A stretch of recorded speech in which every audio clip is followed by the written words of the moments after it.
The Ontario Epilepsy Network had its genesis around 2011. And the way this all started was that initially we being the pediatric epilepsy surgery group at the Hospital for Sick Children in Toronto, were seeking government funding for a particular diagnostic modality that we use to a non-invasive radiological technique that we use to select children as candidates for epilepsy surgery. It helps us to identify the place in the brain where the seizures are coming from. It's called MEG, which stands for magnetoencephalography. So, as you probably know, we, like the UK, have a universal healthcare system. So all the funding for all capital investments, et cetera, comes through the Ministry of Health in Ontario. So if you want to seek funding for something that they don't fund, you have to go through a process where you have to provide evidence that this is useful, and then you have to provide, and then if they accept that evidence that it in fact is useful, then you have to provide evidence that it's cost effective. So we went through this process with MEG, and we made a presentation to the agency that evaluates all these data, called Ontario Health Assessment Technology Committee. And we, in the course of making the pitch for funding for MEG, I presented to this committee the demographic data on epilepsy and epilepsy surgery in Ontario. As is true in Ontario, as is true throughout the world, if you look at any population of patients with epilepsy anywhere in the world, about 30% of them have epilepsy which doesn't respond to anything. These are patients, adults and children and infants, who have seizures in spite of multiple anticonvulsant drugs, et cetera. And a significant number of those patients may be candidates for epilepsy surgery. That is, they may be candidates for a careful diagnostic evaluation looking for a discrete focus in the brain from whence the seizures are emanating that you can remove surgically. During the demographic data, we demonstrated also, like throughout the world, everyone who was eligible for epilepsy surgery during the time period we presented to them, only a tiny fraction got it. There were like 20,000 patients during this time period who had what we call drug-resistant or medically refractory epilepsy. And out of those 20,000 patients in a 2 or 3 year time period, there were only 750 who got epilepsy surgery. And so they were really appalled by these numbers, especially after they saw what epilepsy surgery could do. And so they asked, how come so few patients get epilepsy surgery? And so they asked me to strike a committee to come back and answer that question within about a month or two. We proposed a system of regionalized epilepsy care throughout Ontario, which turned into the Ontario Epilepsy Network, and basically consists of a series of regional and district epilepsy centers, which are geographically dispersed throughout the province, each of which has its own catchment area. The regional centers do epilepsy surgery, and the district centers basically do a lot of pre-surgical evaluation. So we've eliminated all the redundancy in epilepsy surgery, and patients don't have to travel back and forth many, many times to get the same result. The numbers have increased exponentially in patients who've been evaluated for epilepsy surgery and in patients who have gotten epilepsy surgery in Ontario.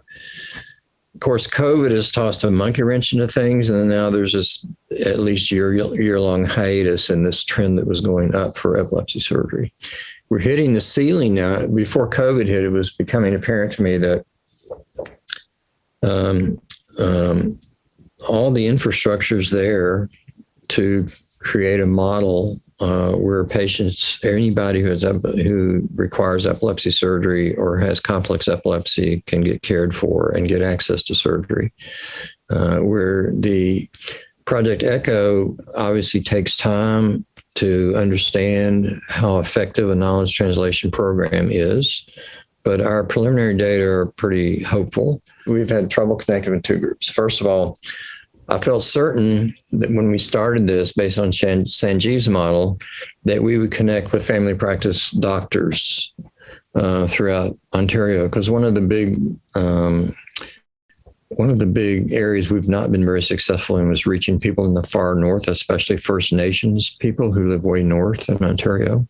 And the other group we're just now beginning to get interested are the community neurologists throughout Ontario, because one of the things when we talked to the ministry about barriers to epilepsy surgery, we identified 3 barriers. One was the geography, because this is an enormous province. I mean, it's huge, and there's places way north that really we have trouble accessing medical care.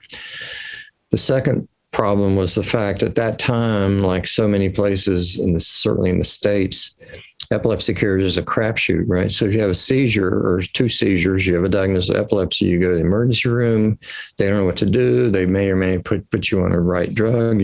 They bounce you to your doctor who doesn't know what to do. And so if you have recurrent seizures, you may have legitimate drug refractory epilepsy, or you may be on the wrong drug, but you just kind of wander in the wilderness and your life is wrecked by chronic epilepsy. So that was an issue. That was a barrier to epilepsy surgery. And the third barrier, which is really significant, was kind of in 3 parts. First of all, patients are terrified of brain surgery. They see epilepsy surgery as a treatment of last resort, which it should never be. There are some patients who have epilepsy that the first thing you think about when you see them is they're a candidate for epilepsy surgery based on what the seizures look like and what their imaging shows. So patients are quite frightened of epilepsy surgery. And this is often validated by their primary care doctor and by the neurologist, who also see epilepsy surgery as treatment of last resort. And that's what this whole Project ECHO is trying to design to try to overcome. It's this basically ignorance of the value and indications of epilepsy surgery in patients with epilepsy. And so that's where we are now. I think the early signs are very hopeful that if we keep going with the Project ECHO, that we will begin to make inroads throughout the province.